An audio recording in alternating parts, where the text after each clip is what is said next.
Okay, so this is good enough a place to start as any. Our project of taking and dragging out dead horses and beating them some more. Uh-huh. Oh, sweet Jesus. Our agenda. Our agenda. Oh. Where do you want to start, man? Well, before we started, I just wanted to mention a couple of things that is in the dead horses carousel. Oh, that's great. That is a beautiful image. A dead horse's carousel. The most depressing playground you'll ever take your children to. The dead horse's carousel. Well, that's my contribution for the week. I'll be going now. Um, so in Kansas, I want to say about an hour and a half from me, there's a town called Lawrence, Okay. where Oh, Lawrence. Yeah, there I've been to is, Lawrence, yeah, Kansas before. Yeah. Lawrence, Kansas, okay, Kansas State University. Yeah. Well, coronavirus outbreaks identified at four sororities at K State University. Mm. Oh, but if only somebody had told us that this would happen. There was no way for us to ever know.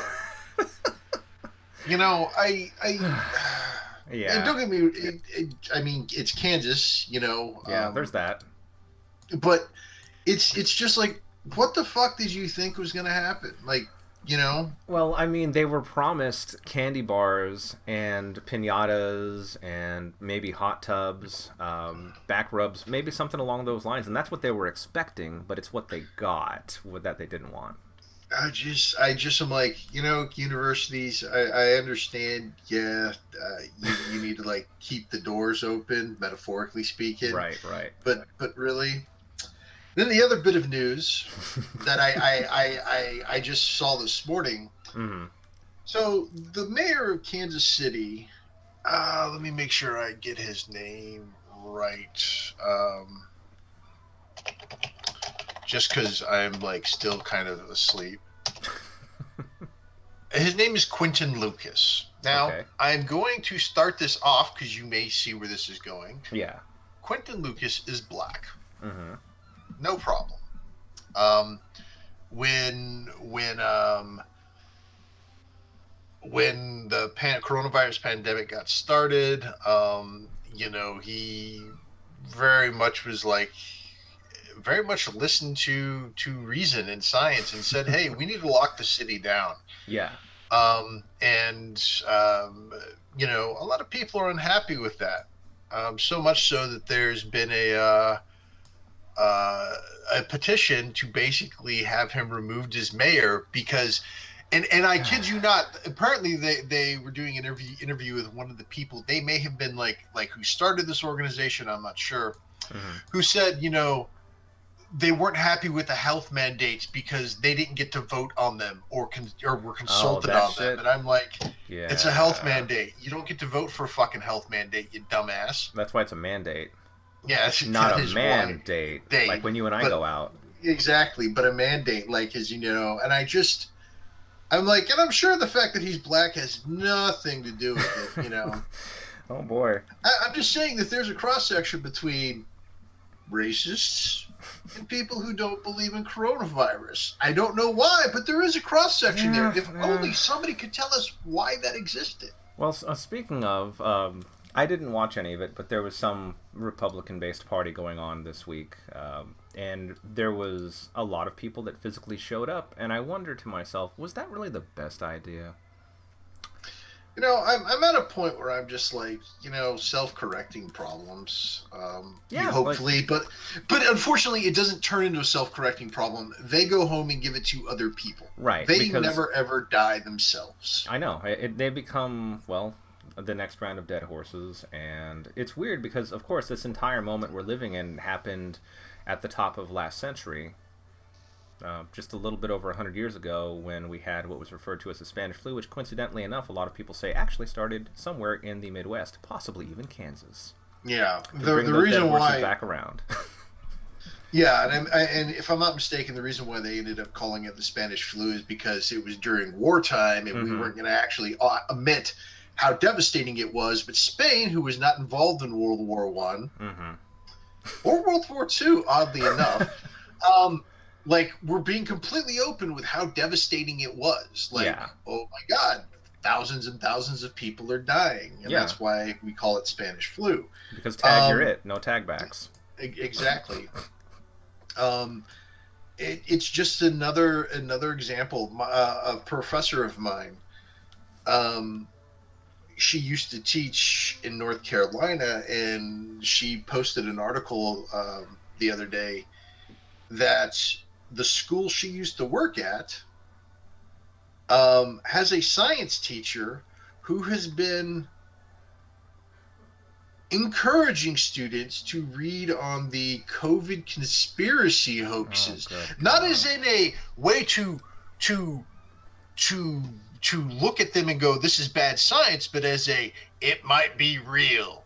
And it's Mm, just like, you really, really should not be an educator or in any position of yeah. authority. At that point, you kind of disqualify yourself from having any leadership or leadership adjacent role, or you should. But then again, if we look at current leadership, it seems to be par for the dead horse course. Oh yeah, that little carousel just keeps going round and round. Ugh. And then I read a quick thing that in top intelligence office informs congressional committees it will no longer brief on election security. Because, Because you don't need that. why would you need that?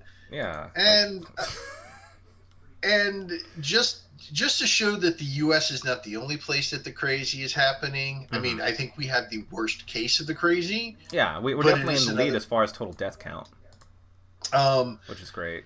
well, I mean, we have the biggest lead in total death count and total, no, not total cases yet, in total death count. Yeah. But there are still people around the world who are not happy. So apparently in Berlin, Berlin police ordered a halt to, and I saw this article on CNN. You know what? Let me share it with you. Yeah. Where's the best way to share it? You can do screen share if you got to present Uh, now. uh, present a window, select a window or screen. Oh, fuck it. We're just going to do the Or you can entire just send it. screen. Or you can also. Yeah, there you go. There you go. Let me, oh god, now I gotta find it. Well, basically, they ordered a halt to demonstration Saturday, protest to a demonstration on Saturday, protesting the German government's COVID-19 response, citing the crowd's failure to abide by social distancing guidelines. That's good. You've got something legitimate to nail them on. Yeah. But they're talking about it. Thousands of people took to the streets of the capital, including a large contingent of far-right groups and members identifying with the U.S.-based right-wing conspiracy movement QAnon. Congratulations, 4chan, you fucktards. Again. Again. Yeah. This is just another example of the U.S. just exporting its most valuable commodity. Of course. Entertainment and I stupidity. I just Wow.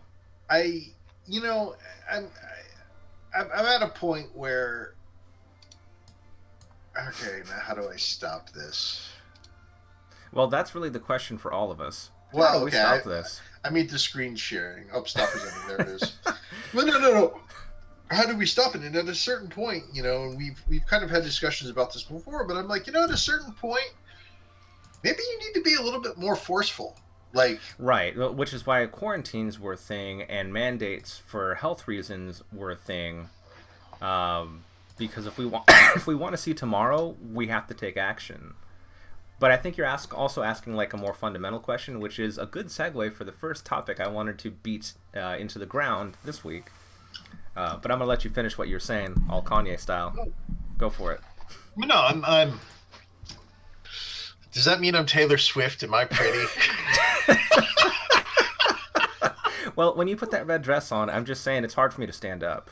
So Oh, no, I just kind of want Taylor Swift to get a picture of me at some point and be like, just to let you know, this guy was actually like compared to you. You should feel great about yourself. you know what? Um, You got to be that superstar sometimes. I, You got to I, let I it shine. you got to let it shine. But no, how do you get this to stop? How do you? There comes a point where you have to ask yourself. You've got these group of people who, for whatever reason, be it conspiracies, be it my freedoms, be it My whatever freedom. crackpot reason that they've got, Yeah. I'm not going to I'm not going to comply. practice. I'm not going to I'm help not going to anybody. comply Not even with myself. distancing, with quarantine, with not even myself. You're right. Yeah. And Yeah. there's enough of these people that I'm like, there's part of me that goes, how do you educate them fast enough to actually keep the rest of the herd? And I don't mean that as in we're fucking sheep, you morons. Mm-hmm. Um, But herd but how immunity do and you? things like that. Yeah. If we even have that option, which we don't right Yeah. now, but How do you educate these people fast enough to keep the rest of the population safe? Those that are complying. Because right. unfortunately, just because they comply doesn't make them safe if you have a large enough part of the population who refuses to. And there's part of me that's like, why don't we just, buy a large section of like Canada, like the Northwestern Territory, put a giant fucking fence around it, and just put these people there. Let them live out their fucking, neoliberal dystopian nightmare that they want, because that's genuinely what they want. Some people do. And let them just fucking just die out. Yeah, let them have their own purge. But that's part of the problem, because it's kind of the ongoing thread of the concept of dead horses. These are dead horse ideas. They should be dead, but they always come back, and we've always got to spend time corralling dead horse ideas, because so many bad faith arguments are resurrected with slightly shinier language, and they're done to appear as an adversarial or somehow unique tone that gets people interested online. So let's drag out a dead horse. I'm just saying we could actually employ a large portion of the Northwest Territories as guards just to patrol the fence. I'm just saying it's a win-win for us. It's a win-win for Canada. So like your solution is to make our own localized instance of North Korea where we put all the stupid. Well, I mean, without the starvation. I mean, I'm not going to be. I'm all for the starvation. Did you see our logo? Did you see our logo? Fair enough. And the thing is it's like I'm not forcing them to worship Dear Leader. If they decide to worship Dear Leader on their own, that's on them.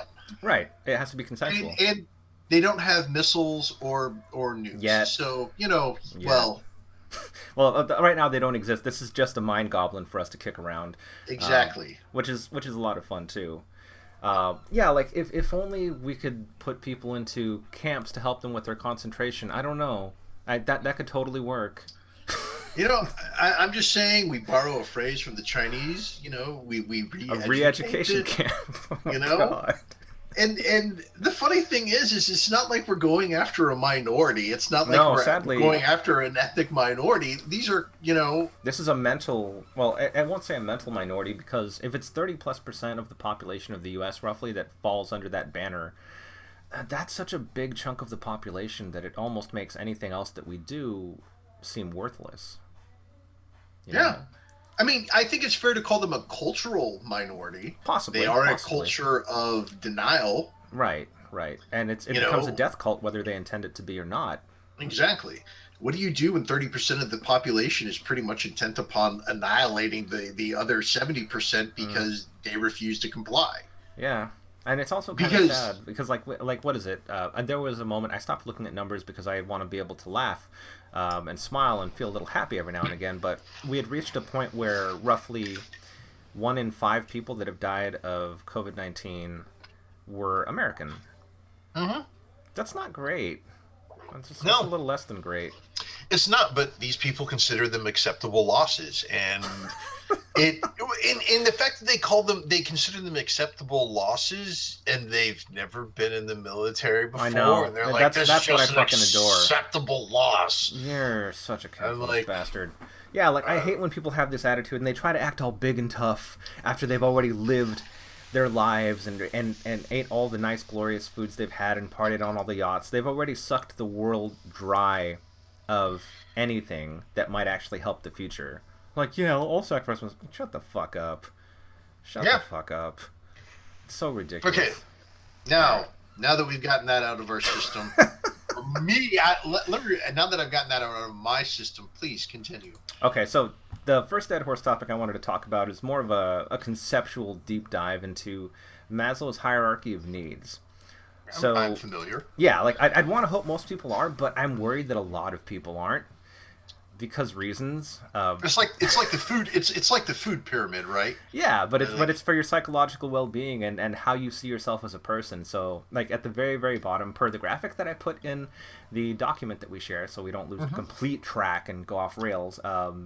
Yeah, so at the very bottom of the pyramid, to build a decent foundation is to try to account for people's physiological needs. You know, do Mhm. we have food? Do we have shelter? Are we safe?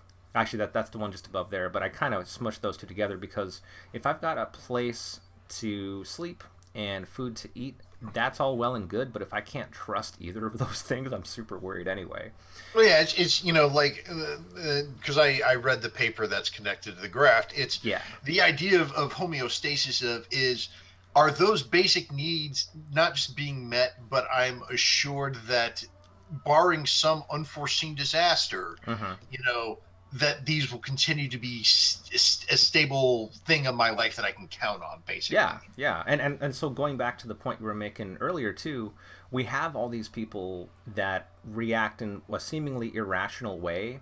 Like the 30% that I mentioned, I worry that a lot of these people were never able to fully realize those bottom two steps, or they live in some sort of a mental framework where they don't ever find satisfaction with their physiological needs and wants or any idea of safety. Because if you're being told every day that you should be scared of immigrants, that you should be scared of this, that, and the other, and then you're being told, on the other hand, you shouldn't be scared of a global pandemic, it's a level of gaslighting that is just going to mess with the way that you process life. And Oh no, so we have these people that like they never get up this pyramid because their pyramid is inverted or some other, like it's just knocked over. It's all just fucked up. it's And in some kind of it's non-Euclidean geometry at right, that point right, where right. it is Like just we're talking about the 5.5 minute hallway, which I'll rant on some other episode. But yeah, like it's non-Euclidean, and it's like the Dunning-Kruger thing we were talking about before. If Maslow's hierarchy of needs were inverted, you would start with self-actualization, which is an argument that I've heard people kind of do, whether they realize what they're doing or not. As in, your identity grants you all of this dignity and rights, and because you are white or whatever, you have the ability to say, hey, I'm different and I'm automatically better than all these other people because I have my white identity. That's not how it works. You have to work towards things and earn things. So the next step up after safety, like financial safety, all that good stuff, a place to live, security, all that good stuff, is love and belonging. Whether it's romantic, platonic, or our relationship, you have to feel like you belong and people give a damn about you. And that's what I think is horribly missing too with the 30% of people we were talking about. If you don't feel like you have any sense of belonging and you don't have any friends, you'll make friends with the first thing you come across, even if it's some horrible Slarlac creature. Like, just the and pits of see 4chan. so I was reading, while reading the very well mined paper or Yeah, our piece on this. yeah, Part of the and it's not just a relationship with an individual, like you said, it's a group, and yeah, like community belonging. and they brought up churches, and the funny thing is Right. there's a very weird cross section of people in churches Mm-hmm. also And not not believing that and not this just is church's chicken. Church is the well, actual yeah, place. like Christian churches, Yeah, Christian denominations. yeah. I'd argue if they let me rephrase that: United American Christians, U.S. Ah, Christians, because there's right, there's a right, difference right, there. right. But the fact is there is a cross section, a very large cross section of those people that quote unquote believe in God Mm-hmm. and go to church because Mm-hmm. that makes them a Christian in their heads, and Mm-hmm. those that refuse to believe that this is a real thing, Right. which leads me to ask the question. So, if the church isn't filling the role of the community, and I'm not saying that's what's happening, but it is Mm-hmm. a question to actually ask, Yeah. then what is it actually doing? Is it just indoctrinating more of this gaslighting, more of this hate? A lot of the time, sadly, that is the case, and I don't necessarily know if it's intentional or if it's just been so ingrained for so long. But there's other related studies that I find interesting, where they've looked at different populations of people to see who is more accepting of fascist ideals, and there is an interesting corollary between people that are more religious to believe in Because some over authority, some because overlord. you already believe in an Exactly. authoritarian structure. Right. You Right. know, it goes It's an from the easy on man at ramp. it's the man in the pulpit, talks to JC and Big Daddy. You've Mm-hmm. already got your Yeah. hierarchy there. Yeah. Big Daddy Cool is ready to throw down for you anytime you need that flood. Exactly. He's got you. Speaking of, there's supposed to be a flood this weekend, if I remember rightly. It's not as big as they first thought, but I still feel really, really bad for the Gulf Coast because I don't think any of us have forgotten Katrina. But as we move up, talking about hierarchies of needs, geez, yeah. So you've got the love slash belonging part, whether it be personal or communal. It's really both. You have to have Yeah. both in order to be a full human. Unless, That the idea of the love and belonging,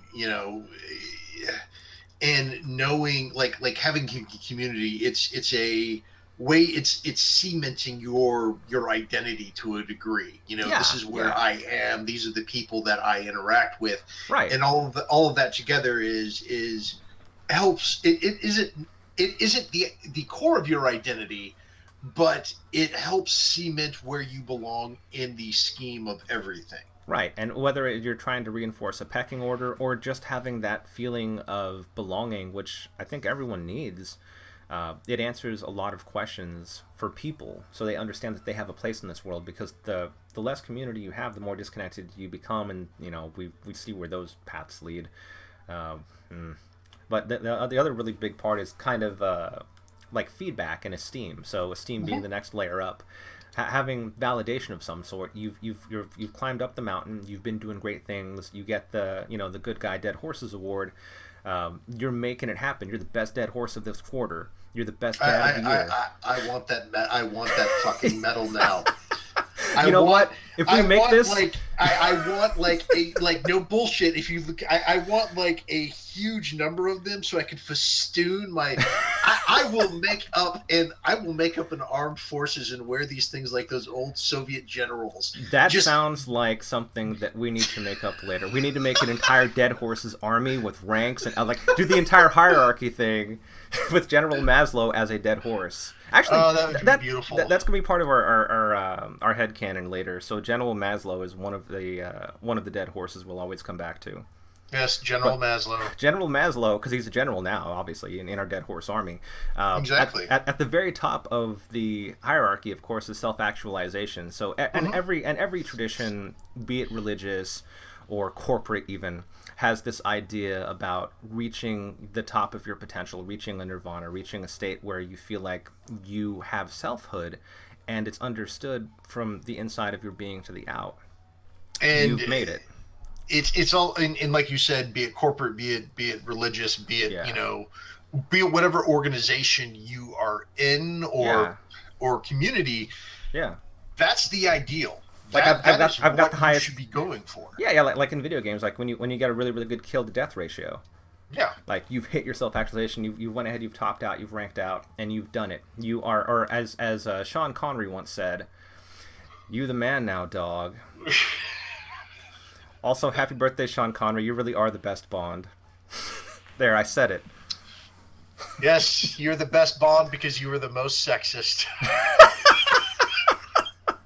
Oh my god, it's so good. I like those stupid early memes that came out. There's one that I share with a friend. We still talk about this stupid thing to this damn day, where it's just a nice black and white photo of Sean Connery, and the quote is, "Your mother's a whore." That's it. There's that Oh stupid no. bit from Jeopardy, of fake Yeah, Jeopardy yeah, on it's like, SNL. or I've seen it as there's just a picture of Sean Connery's like a man walks into a bar with Oh, a the monkey horse. joke. Yeah, yeah, yeah. I forget the rest of the joke, but But your your mother's mother's a a whore. whore. Exactly, exactly. And what's interesting about that particular experience is, that there's an entire generation of people that don't even know he was James Bond. They just know him as the "your mother's a whore" guy. Yeah. That's fantastic to me. That is so fascinating that there's an entire generation of people that only know Sean Connery as "your mother's a whore." Yeah, no, it is well, dude. I witnessed things like that, back in the day. I've never really liked Limp Bizkit. I will go ahead and say it. I thought their music Hot was take, lame. hot take, Hot take. super But hot. when they did um Nookie, no, not Nookie. Christina Aguilera.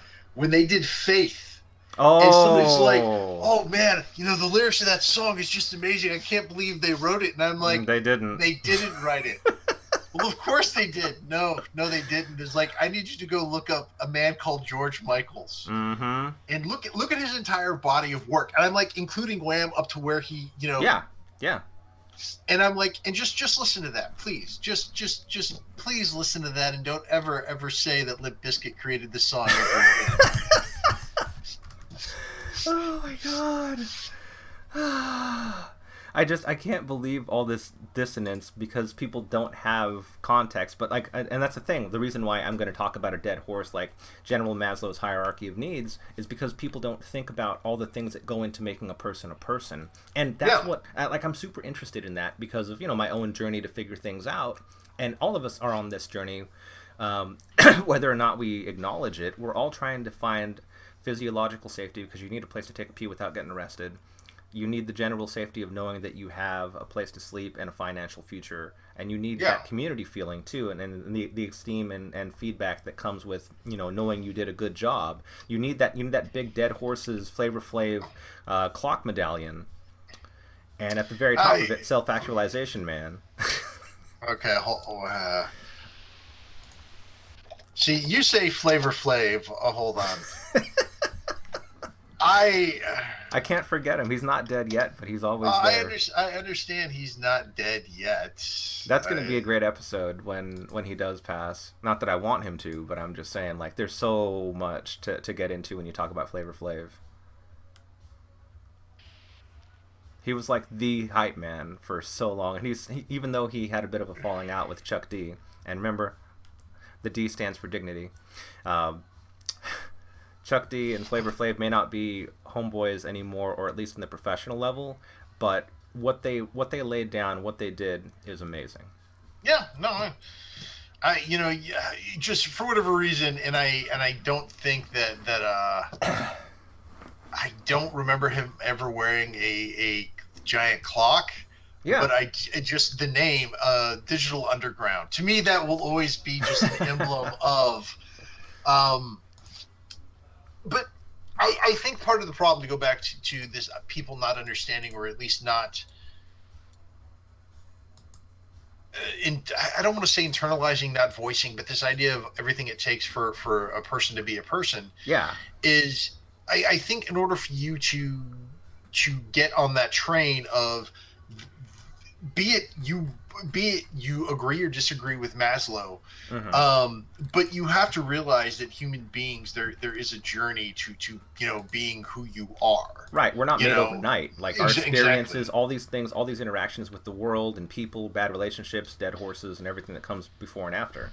And I think you come to that realization.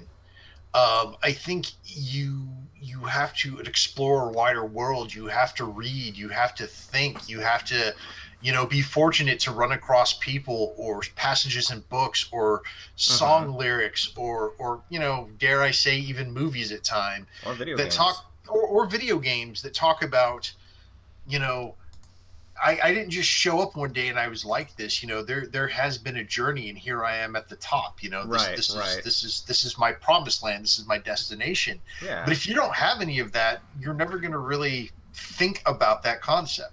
I know. Like it's hard to think about the meta for a lot of people because a lot of the time the meta is hidden. It's not like people really talk about this when you're in high school, at least in the U.S. so much, or even before. A lot of people don't really come across ideas like the Maslow's hierarchy of needs until they get to college, if they go to college. This is very, very true. And I oddly wish that enough, wasn't the case, but like, I've had multiple classes where Maslow's hierarchy of needs comes up. mm-hmm. Philosophy, psychology, sociology, because there's a concept there, Yeah, and whether you agree with him or not, it is still kind of useful to talk about that concept. Most people think Freud is a fucking just crackpot these days, right. But he was but part of the evolution. he was part of the evolution, and therefore it is still important to talk about, look, the fact that he chose to approach it in this manner. Right. and actually start talking to people and coming up with ideas of why they felt this way, and going, this must be based off of these person's experiences and not because they're fucking crazy. Well, in his case, it's because he was fucking crazy, and he believes that you always want to fuck the dead horse, especially when it's dressed up as your mother. And sometimes a cigar is just a cigar. So, um, please continue. All right. So, like, that's really a big part of it, is just the journey towards self-actualization, which is what you see in a lot of video games. Like, the arc of General Maslow's hierarchy of needs is a lot of what you find in most long-form or story-based video games, too. You start in the beginning where you're just trying to get your bearings. You might be being shot at. There's going to be zombies over that hill. Like, I think about the Last of Us games.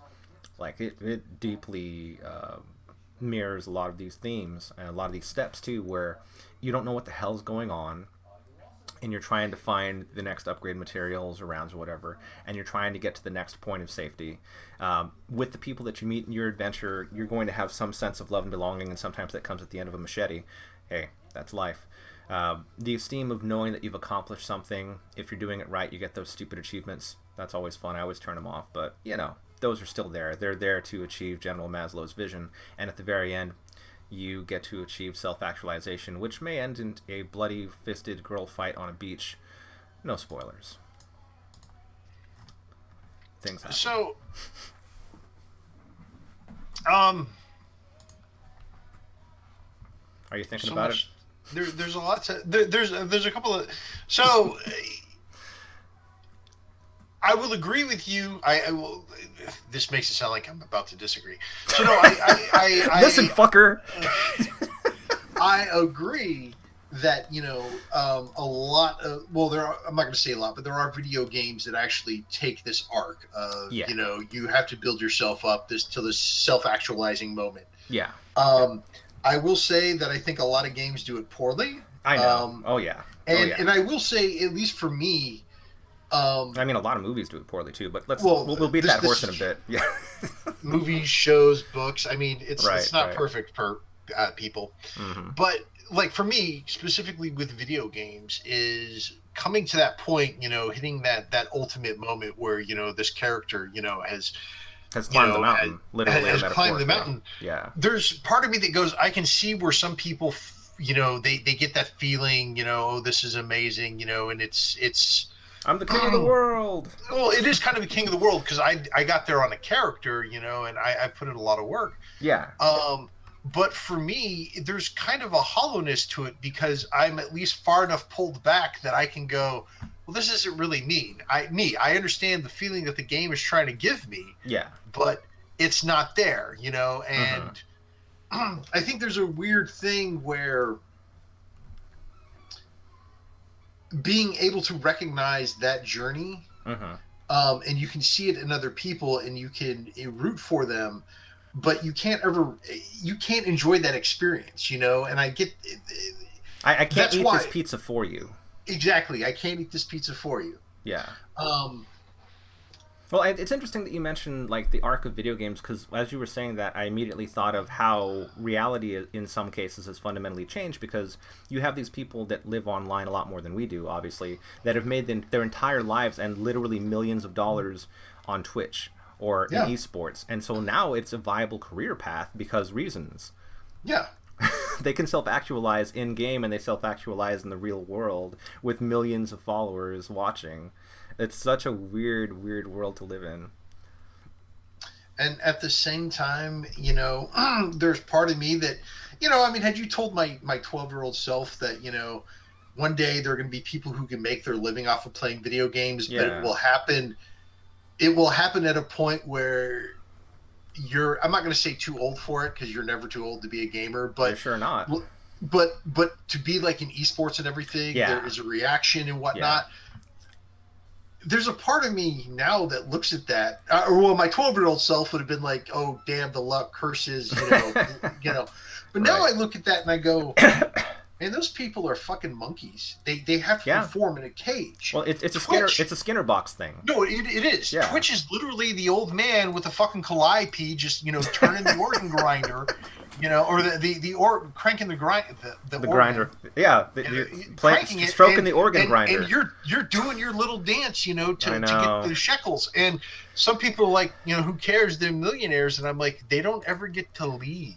Exactly. They're Like when you look at the hierarchy of Maslow's needs, like the physiological things taken care of to a certain point, but there's also like the mental aspect, you know? Yeah. Like there was one time Tyler Ninja Blevin like did a response tweet to Lady Gaga, and her response was something to the effect of "Who are you?" Because he in his mind he's Tyler Ninja Blevin, but to Lady Gaga he's fucking no one. He's no one because Yeah, she doesn't know who the fuck he is. But that's the entire difference between like how you see yourself and then the parasocial, because to certain pockets of the internet and obviously his hundreds and thousands of adoring fans, he's hot shit, which is fine. He earned it within that particular social circle, but he can't expect that he's like Lady Gaga famous because he just isn't.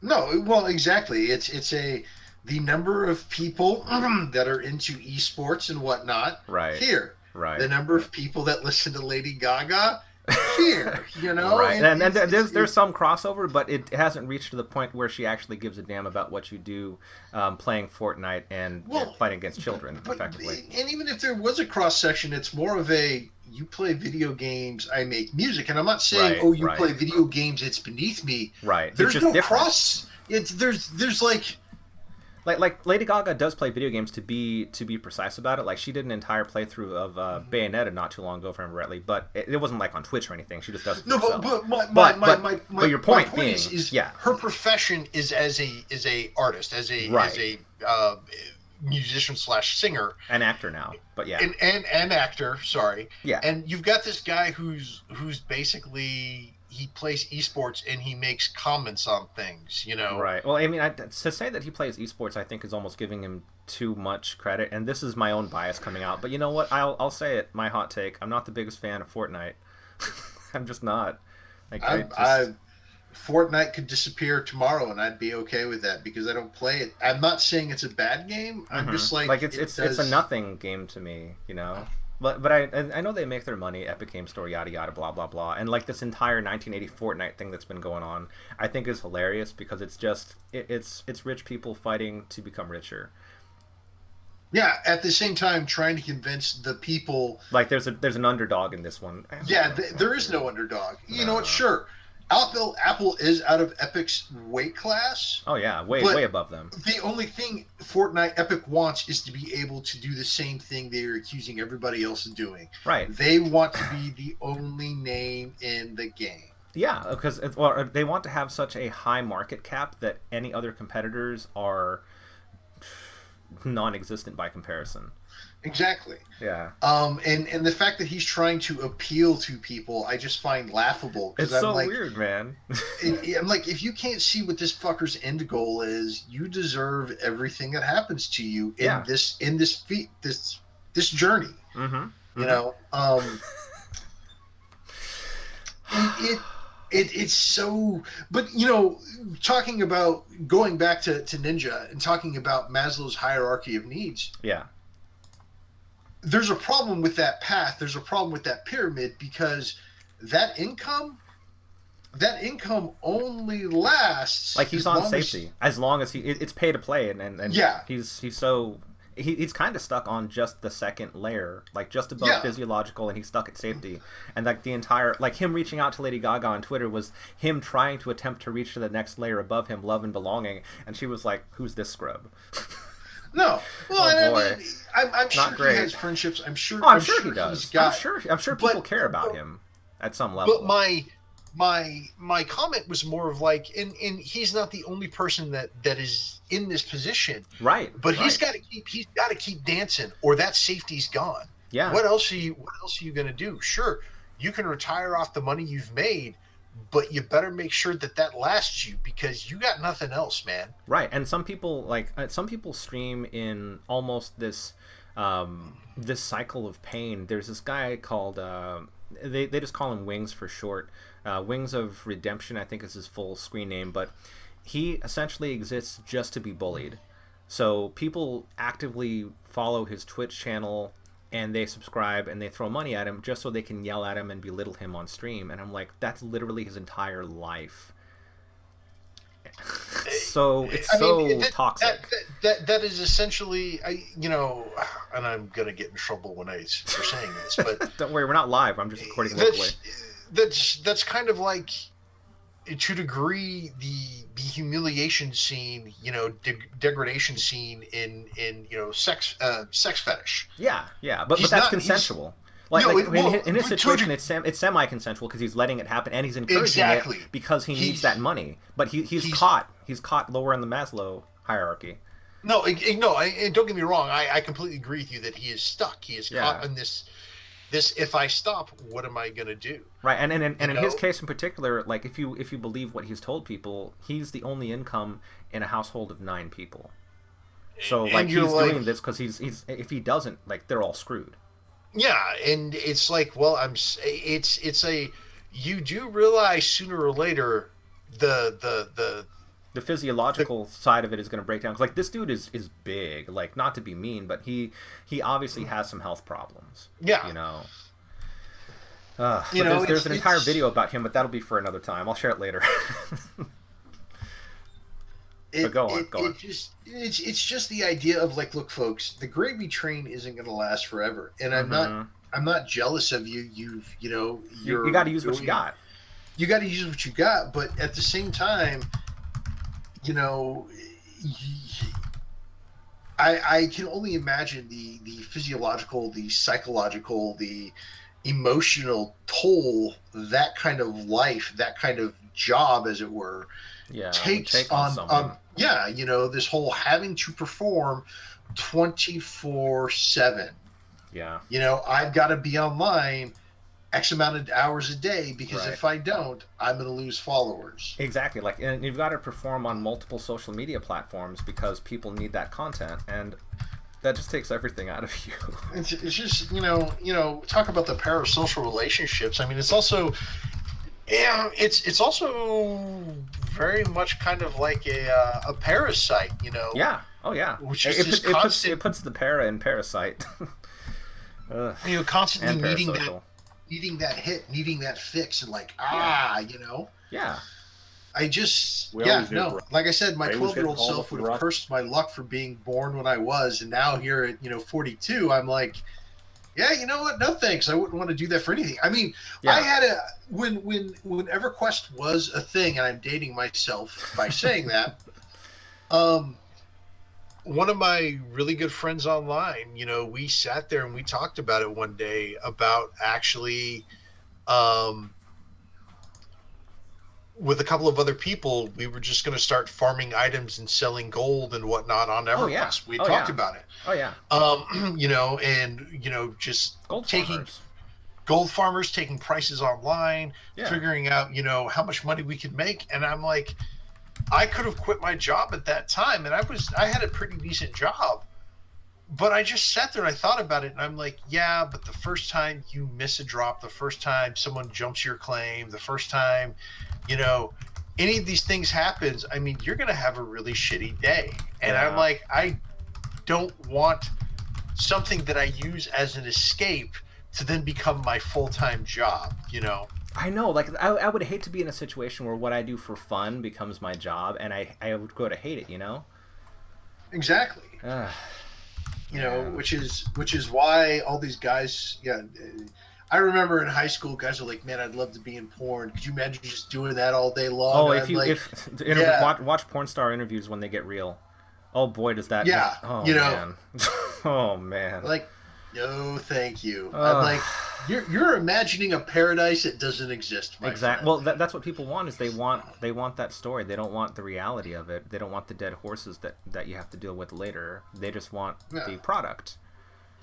And this goes into a conversation that we had last time off the air, not because it was racy or anything or forbidden, but it was just a topic of discussion that came up after we stopped recording. Yeah. Was, the cam girls, the OnlyFans, and whatnot. They're Yeah. stuck in this same cycle of Yeah. I have to Yeah, do just like these streamers. things. They're the Yeah, next they're the next hyper accelerated version of streamers. Like I think about how the internet has changed and how there's this idea that everything that happens online has to be exponential. There has to be ridiculous growth and all of this yeah. entire 10 100x. And you see that in a lot of startup culture things too. And it's just like that for people that engage with these environments. And it's funny because I'd also mentioned on the agenda, like I wanted to talk about the gig economy and how things have changed, Yes. and how people are being exploited, but they're being exploited with their consent, and that's not the best thing in the world, and how California law might change the way that Uber and Lyft, do things. Okay, so before we go into that, which I'm Yeah, totally with, yeah. do we have any last minute thoughts or anything else you want to say on Maslow's hierarchy of needs? All I will say about that is I am very grateful to welcome General Maslow to our Dead Horses army. I think he will serve well in the field and in garrison. It's a pleasure to have you aboard, sir. Yes, sir. And yes, I am doing it with my left hand and the left side of my face. This is what we do to dead horse generals. Wait, let me get that transition in. Make it happen, you magnificent bastard. All right. So I will mark him as a conductor in our great pantheon of heroes, General Maslow. General Maslow is definitely on. You know, there is a figure of him, a special horse for him on the Yes. dead horse carousel. Oh man. Sweet Jesus. Okay. So I feel like I've accomplished something amazing today. I've gotten up to the level of at least esteem just on this show. I think I would agree with that. I'm at the esteem level where I'm like, hey, I'm doing okay. having a having conversation with a guy I enjoy hanging out with. Yeah. You know, Yeah. I can forget about what other stuff I have to do today and tomorrow and the rest of the rest of existence. Oh man, I know it's weird to take a dip into the oblivion pond, isn't it? Oh, it is. It But really it's so is. comfortable. It's so comfortable. Especially, it's one of those things where it's like, me and you are non-traditional students, and the fact that we never did it. Well, I went to college No, for we a didn't couple of we didn't years. follow the track that you're supposed to follow. We're Yes. way off the recommended trail of Oh God, evolution. yeah. At this Per point, I'm person. so far in the bushes, and I've lost my machete. I'm actually just using The sharpened the sticks that native. you find. No. I'm actually using the native guide I took along with me. I'm just like using his body to cut the weeds down. But I haven't had like a summer off in over 20 years. Yeah, because This, you're always doing something. I was always working, Yeah. you know, and now that I've gone back to school full time, there was part of me that was like, well, maybe I'll get a job during the summer, and the pandemic definitely killed that idea. Yeah, sure did. So I go through this entire summer of just there were no plans. I just did what I wanted, which was really nice. And then I'm like a week before school starts, I'm like, I don't think I'm ready for this. I've got to go to a regimented lifestyle again. My Uh-huh. God, how do people live like this? Well, some of them don't. Yeah, this is true. I guess that's the quick answer. I'm just saying, if I were, a little less hairy and a little bit more attractive and female, maybe I'd be shaking it on OnlyFans. Who knows? Well, I'd be stuck on that second level of the pyramid. I was gonna say, like, the only thing that's really preventing you from doing that is a lack of imagination. Believe in yourself. Okay, a lack of imagination, but I And have a lack of healthy market dose- interest. Well, a lack of market interest, but I also have a pretty good dose of dignity. So That's right. That's right. I've got to kill the dignity before I can do anything else. Girl, I'm bringing that D. Dignity. Okay, so you're gonna have to bring me up to speed on what law in California. Oh yeah, I was looking it up just to be sure, man. Like, so part of my job has devolved into learning about legal statutes. I'm not going to talk about that because we're just going to be this dead horse. It's interesting because, well, laws change, and to the best of my experience and knowledge, there aren't many unions left in the U.S. because capitalism. But we all have noticed, whether we understand the term gig economy or not, we've interacted with apps, and you'll get that app going. and then somebody arrives and drops off your ramen or whatever, and everything's cool. Well, everything's cool for the customer, but what about that person that had to drop off your ramen? What about that person that picked you up from the airport? All these different gig workers, the task rabbits of the world, and all of that. Like, if you're doing that work, there's that trade-off because you're not a real employee. You know, you're in a situation where and I posted the link on the doc in case you want to check it out. You're in a situation where you're not a real employee, which means you don't get any benefits, which is horrible. No sick leave, no overtime in some situations. It's not great, and people are starting to say, "Hey, I may have made money up front, and it's all great, but it's like the maturity model thing. It's all cool up front, but what's going to happen in the long term? Who's going to pick up all this dog shit?" Well, so like one of the big things, and I've had several discussions about gig economies and lawsuits that had been brought against, specifically Uber and Lyft. Yeah. I had a lot of discussions with Brian about this, and one of the things that we talked about is like, it amazes me because a lot of people don't think about these things. Because they don't have to. They don't. Well, they don't. Even the employees themselves of gig economies. Yeah. The gigists or whatever they call themselves. I'm not hip. I'm not hip enough to know that lingo there, Daddy-O. The idea of like, okay, you're using your vehicle as a means to secure this job in this gig economy. Yeah. You're not thinking about basically what the gig liability and everything else. You've got the liability, but the fact is Uber and Lyft and others of their ilks have figured out a way to remove the cost of parts and inventory. Yeah. Well, in personnel to a degree, but the fact is they don't have to worry about your car dying. Right, like all the assets, all those hard assets no longer belong to them. Exactly. They're making money hand over fist because at the end of the day, the person who's going to have to pay for those assets and buy a new asset or repair the existing asset is you. And you know what? I will be honest. If I were a fucking corporate monkey and I didn't give a shit about people, the second I thought about this, I'd have been like, okay, who do I sucker in? Right. Because as far as capitalism is concerned, this is a brilliant idea. It's fantastic. And it's kind of how capitalism started, where you're really trying to make as much money for your corporation as you can, or as they said in Office Space, think about what's good for the company. Yeah. Can you come in on Saturday? Yeah. Think about what is good for the company. Think about what is, good for you. Like that goes like hand in hand too with the entire Maslow's hierarchy of needs thing. As long as we're giving you money, we don't owe you anything else. Like you don't need to have recognition or care or community. You're just a gig person, and some people like that to a degree, but it's very transactional and completely anti-relationship. Yeah. Yeah, like we're just going to use you. But like I guess I can appreciate the honesty of it, because for the longest time it has been, hey, open your mouth, I'm just going to use this for a moment. And then you just zip up and walk away, and that's essentially a gig worker. And the fact that there's this, I don't want to use the word cult because using that is. Are we going to talk about Twitter or something, or?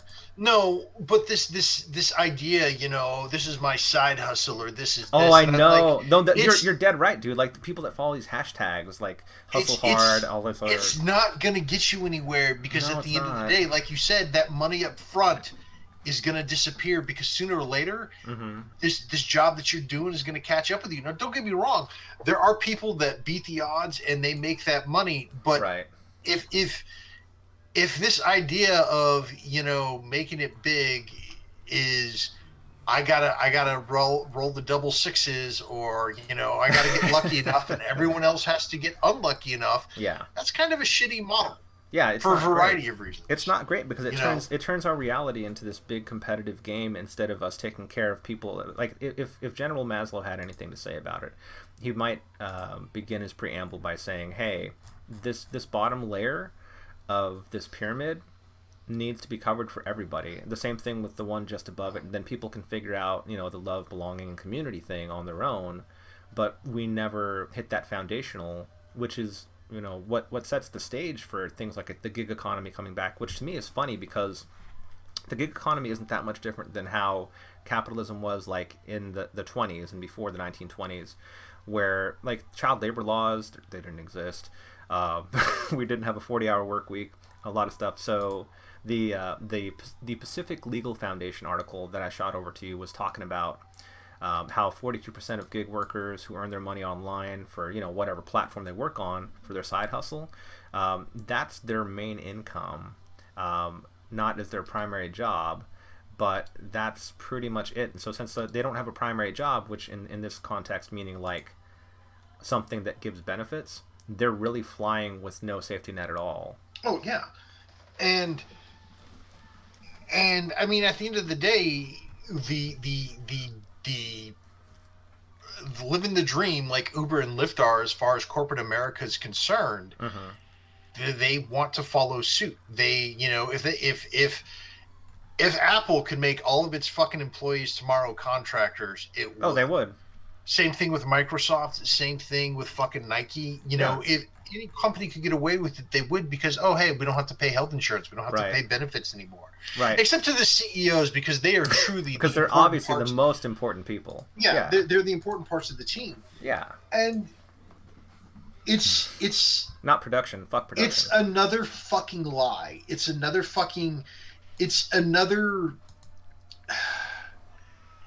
story that the rich are telling the poor. Oh, you can make it doing it this way. Pull up your bootstraps. Get those bootstraps on. We're giving you an opportunity. Exactly, we're giving you the freedom to be your own boss. You can make as much money as you want. Bullshit. It doesn't happen that way. Right, and that's how a lot of it's sold, because, I mean, I will say there is something to be said about the flexibility of working gigs, but you can't really build a career or get anything higher up on the hierarchy of needs just working gig work. Even if you've got like 3 or 4 gigs that you work, it's hard to make decent money. And then, if anything happened to you, if you needed any sort of medical or dental coverage, or you had an emergency, where are you then? You're right back down to the very bottom of that mountain, and you really don't have anything. So in Missouri, although Missouri did vote, they had a local election a little bit ago, a couple of weeks ago, to expand Medicare in Missouri. So I think by next year, July next year, that's all supposed to be worked out on, so people underneath the federal poverty line can actually like qualify. They can actually get it instead of paying like $400, $500, $600 on the marketplace to get health insurance. Oh yeah. Yeah, it's supposedly affordable healthcare that it's not healthcare or affordable. Which goes up, 10-20% every year? Because something like that. I'm glad I'm not in that situation right now. Good news, I finally got something resembling health insurance now, so woohoo! No, trust me, man. I mean, my own journey going from full-time to student, and it's been rough, I'm sure. Well, yeah, I mean, just, dealing with insurance and figuring out where I'm going to go. And yeah, now that you're part of the pre-existing condition club along with my wife, I mean, I'm sure that's no fun, because it's always in the back of my head. It's like, when are the insurance companies going to throw enough money at the politicians to that gets repealed? Hey, come on. So Faith wants to swing by and say hi, since we're all here. Yeah, he got a camera and everything. I got a camera. He says hi. Yeah. Hi. Hello. Can you see me? Yeah. I can see you. There. Yeah, she can see you. Yes. Remember, so he can also hear you, because there's. Hi, Ed. If you ever want to swing by and join us on an episode, you always can. Okay. Yeah, we had a hard night. Yeah, we oh my God. So part of that, not to segue too much, but I don't know if you heard, but Chadwick Boseman died last night. Yeah. The lead for Black Panther, and it's kind of crazy because it really came out of nowhere. He was 43, dude.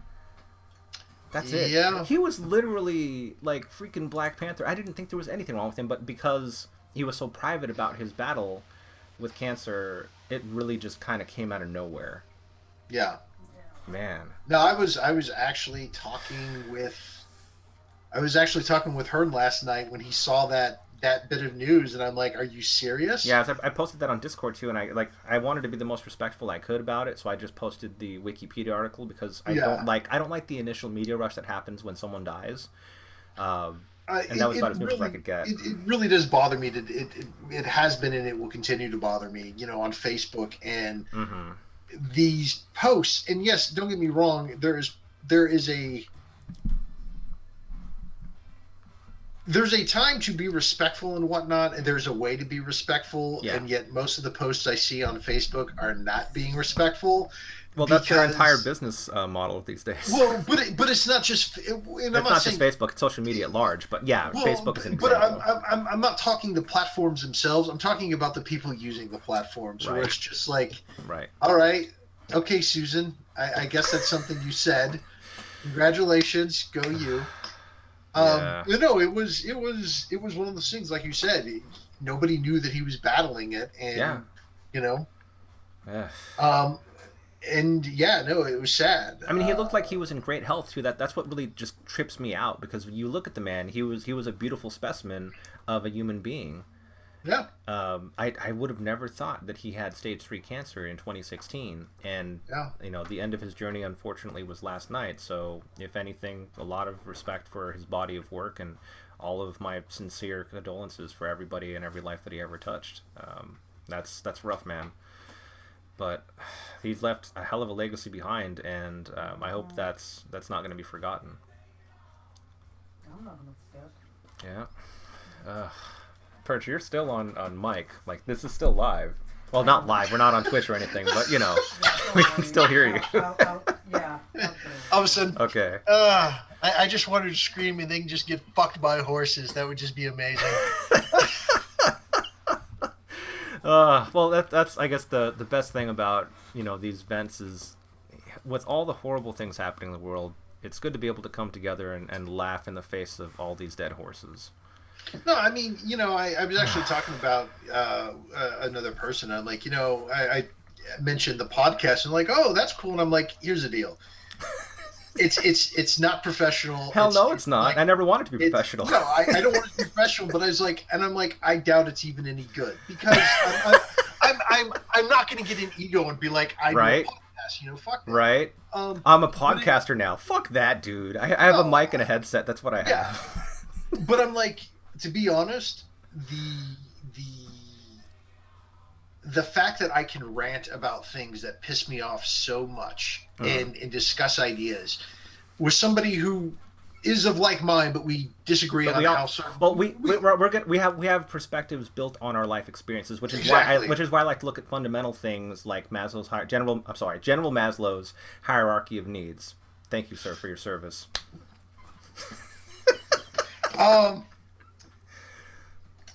But I guess some would use the word catharsis, but it's like it's kind of like my I would. It is definitely my reset button that I can just like get all this shit out of me. Yeah. Because the only other option I have is like, in my fucking virtual Zoom meeting classrooms, start screaming at a bunch of fucking 20-year-olds who have no fucking clue what's going on about why we are fucked, and it has been this way since the 80s. Because your mother's a whore. Yes, because your mother's a whore. So it is a form of catharsis to me. Yeah, man.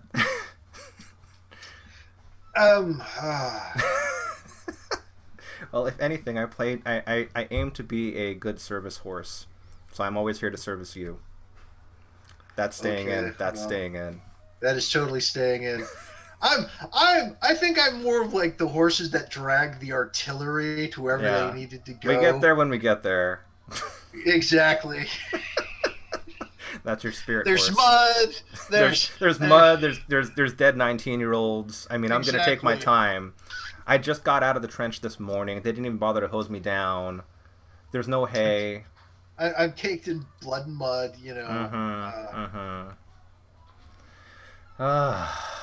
It's a different kind of rodeo, man. A different kind of rodeo. No, it totally is. It really is. To go back to the gig economy. Before I was gonna read the very beginning part of it. So, like, what changes is Gavin Newsom, the governor of California, once again because he was a previous one too, signed a bill to make all independent contractors into statutory employees, which means, hey, you got to stop this, gig mindset. You've got to start treating these people like real people with some semblance of benefits and dignity. Again, because the D stands for dignity. Yeah. Thank you, Chuck D. And I think that's good. I think that, you know what, and this is coming from my experience as a temp worker, and I know that you did plenty of temp. Oh yeah. 'Cause you got to pay those bills, man. They never take a vacation. You do, but in my head, and I could be wrong. I mean, I'm sure plenty of people are going to tell me I'm wrong. Mm-hmm. Temp workers are really only a step up from the gig economy, in that I'm kind of treated like a human being, right? But not. Well, there's more paperwork. That's about it. There's more paperwork. Yeah. But I'm not an actual person, and there's part of me that's great. I'm glad that they're going to make them statutory employees. Yeah. There's part of me that hopes that actually also changes what happens to temp contractors and temp employees, that they started being treated, like a valuable member of the team rather than just a fucking number. Right, like a red shirt on Star exactly. Trek. The red shirts are from Star Trek, right? Yes, they are. Yeah, and I'm showing that. It's like I don't necessarily hate Star Trek per se. I'm just a bigger fan of hard sci-fi and not sci-fantasy, but that's a rant for another episode. Well, okay, so in which case, 60s Star Trek is what you should watch, because those were actually written. Several of those do not get me wrong, not all of the episodes meet that standard. There are some episodes that are just like, man, we were fucking phoning it in this week. But I like the general idea of what they're going for, especially like the idea of a multicultural post-capitalist society. Yeah, super into that. But a lot of their episodes were written by people, who had done Golden Age science fiction, Silver Age science fiction. So Star Trek of the 60s is very much a let's look at this thing in society and deconstruct it and ask, is this right? So that's interesting. That's really interesting. And keep in mind, this is all done in the 60s, so all of the messages you were going to see are set towards the 60s. So it's very much a time capsule. Very much a time capsule. Cool. When Kirk kissed Uhura, white man kissing a black woman on TV. On national television? On national television. Let me clutch my pearls. Well, but apparently, like, letters had been written in after that episode, by people that, with air quotes. Air quotes people. By people. Yeah. But no, who were like, pretty much people from the South, people from all walks of life in the U.S., but that kiss kind of made them go, well, being racist is kind of stupid, isn't it? Yeah, it is kind of stupid. It is. It's kind of dumb. If what it takes is, a Canadian kissing, a black woman on TV, okay, cool. We're there. Apparently, America couldn't solve this problem itself. We needed the Canadians' help as well. Well, it's fine. They can be they can be the ones that bat us in, right? Yes. Yeah. Hopefully. Well, we'll see how that goes. They might end up being the ones building a wall themselves, but we're not there yet. We're getting close. As long as we can still get on a boat and get the hell out of here. I know, man. I know. That's what I'm working on. If we have to like pilot the boat across the Pacific and land on Java, I'm okay with fine. that. That's cool. They have good rice there and really good veggies. At least they did. I don't know how things are now, but that is troubling, actually. But logistics aside, yeah, it's good to have dreams. So to go back to the Uber Lyft discussion. Yeah. Like these people being statutory employees. Is awesome. That's freaking great. It is one of those things, though, that it's like, so if California does this, well, is are other states going to do this, or is it going to be in the Kingdom of California?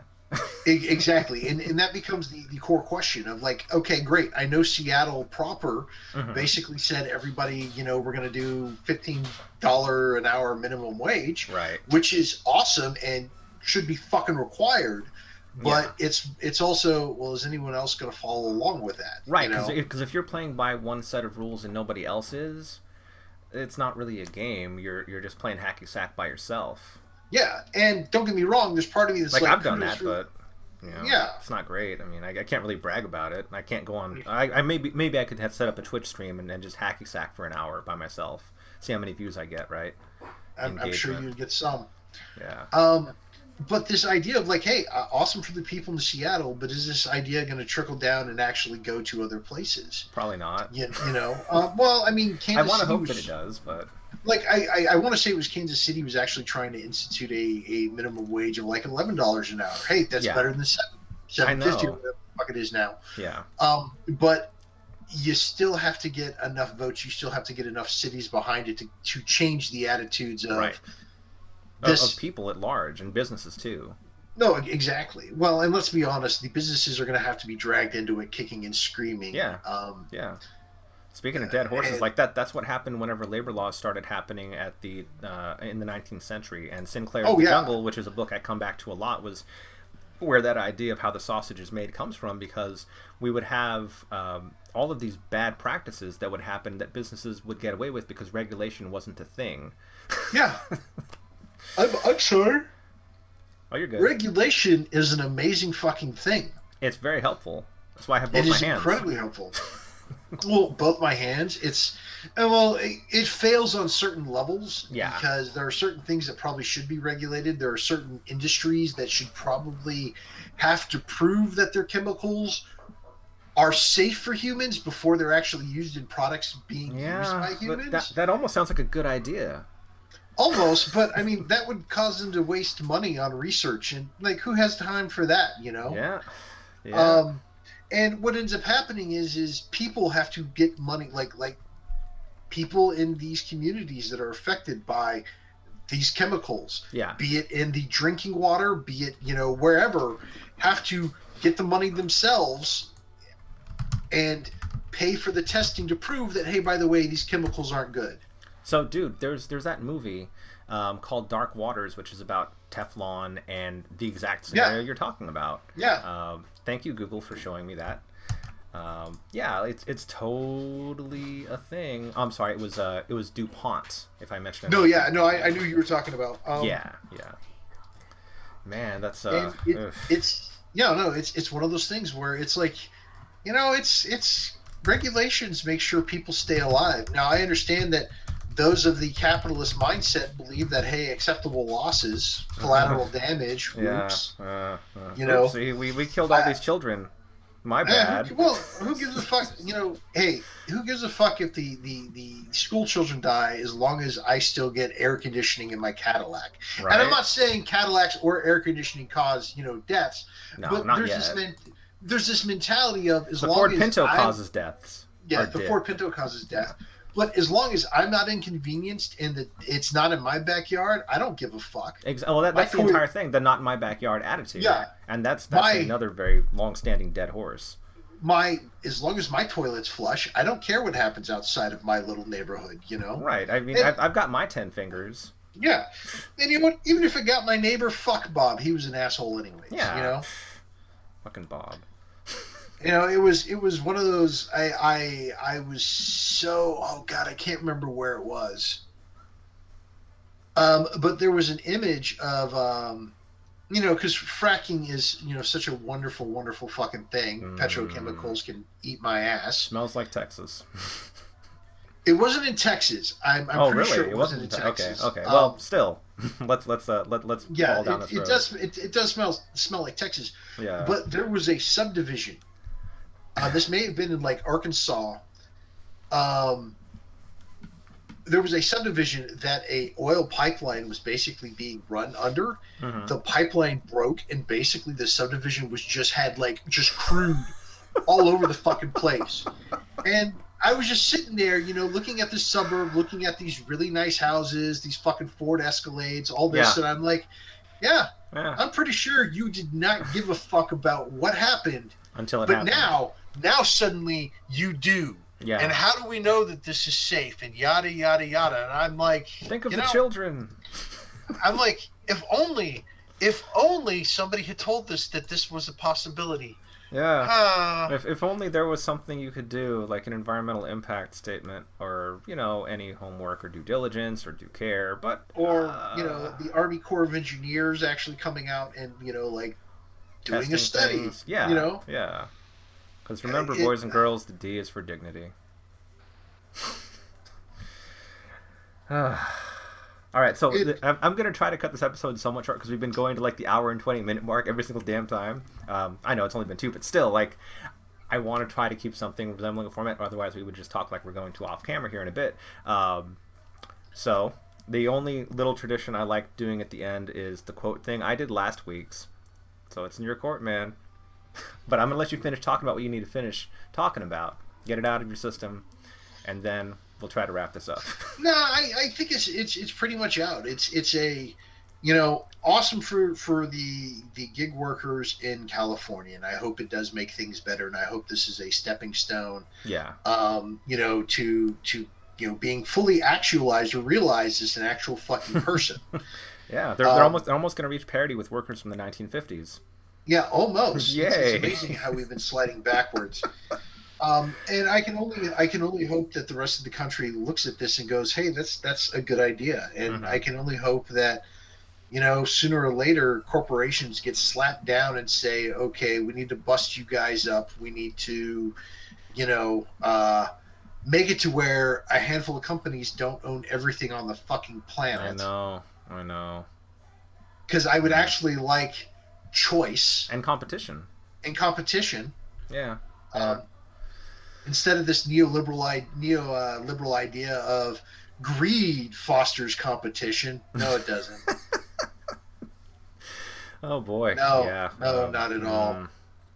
Well, if you say a lie enough times, it becomes a dead horse, and that horse can't die because people think it's the truth. So, you actually brought something up, and I want to briefly talk about this. Just don't stand up because I'm okay with not seeing it on camera. Okay. All right, go ahead. I'd like to show you something I'm very proud of. Listen, big boy. Save it for after hours. Yeah. So I'm taking English 102, and the idea behind the English 102 that I'm taking, it may have changed. I don't know, but it's basically everything is an argument. Okay. How to write a speech. Well, when you think about it, everything that you see, say, or encounter is kind of an argument to get you to think or accept something. Okay. That's fair enough. So basically, it's an idea of like it's English 102 is how do I write to make an argument, rhetoric, basically. Yeah. And there's part of me, and I actually want to have this discussion with my professor or send her an email because I'd like, she's a professor. I would like her viewpoint on this. Mm-hmm. We're living in an age that proves that you don't need an argument. You don't need, rhetoric. All you need is, emotions, pretty much. And lock her up, and suddenly everyone thinks she's a fucking criminal. Right. I'm like, I don't want to say does this even matter anymore, because I can write the most thoughtful, insightful paper backed up by facts, but it's not going to equal emotions. Right. The impact is just not there. Exactly. Yeah. And I'm like, so there's part of me that looks at this kind of like, why even fucking bother? I mean, sure, it will be important, I think. Well, the answer, of course, in your situation is it matters because grades. Well, it matters. But in reality, when you don't get grades yet, unless we fall under the Black Mirror system that China's doing with their population, but that's for another episode. Yeah. It's this idea of, I can understand why why this is being taught, and I can understand that certain professions and certain fields, yes, this is a skill that is needed. Yeah. But there's part of me that's like, maybe we should be teaching a class the other way, or in that other field of this class. Let me back up a little. This class also, I mean, they are talking about emotions and how it's used to, get people impassioned about something, and how emotions are a very powerful thing. Fear, hope, and how that works as far as writing rhetoric in different types of arguments. Right. The appeal to pathos, the appeal to emotion. Yeah, pathos and everything else. Pathos and pathos. But there's also part of me that's like, I wonder if you could do a class that talks about just that itself, not in how to manipulate, but how to diffuse. You know, how to actually counteract that, because I see that being more useful going forward given the current circumstances. So like a defense against the dark arts type of an approach. Basically, a defense against the dark arts, because, you know, yes, part of the class is you teaching people how to see, you know, how to recognize these tools, these tricks. Yeah. But it doesn't teach you how to counter it, and maybe there is no counter for it, you know. Like, well, it depends on who you're talking to. Sometimes there's a counter, but you have to really understand who it is you're talking to and where they are, where their understanding is. But I think a lot of it comes down to the foundations, dude. Like the stuff that we've learned in our lives, and both formally and informally, have led us to have a toolkit of ideas and that shape the way we digest the world. Not everybody's playing with the same deck of cards that we are, though. This is entirely true. Yeah, because some people just want to be yelled at, I guess. You know, some people. Well, I mean, you know, go back to 1984. What is it?